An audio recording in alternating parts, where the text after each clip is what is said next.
¿Cómo les va? Bueno, gente, voy a empezar a lavar el proyecto X, así se lo llamó. Vamos a ver de mandarle un poco de limpieza a esto. Una vez que esté limpio, les voy a mostrar algunos detalles y les voy a contar la historia de cómo fue armado. Quería hacer este video para que se vea en primera instancia cómo está todo abandonado, todo sucio. Y después, bueno, ya hacer la comparativa con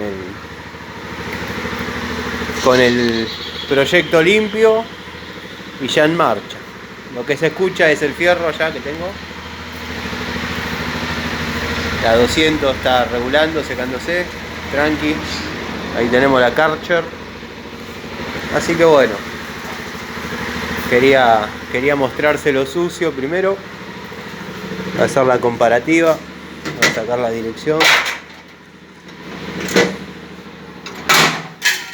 Acá hay el tanque de nafta. Bueno, vamos a mandar hidro por todos lados. Vamos a ver si lo podemos volver a la vida, el loco este.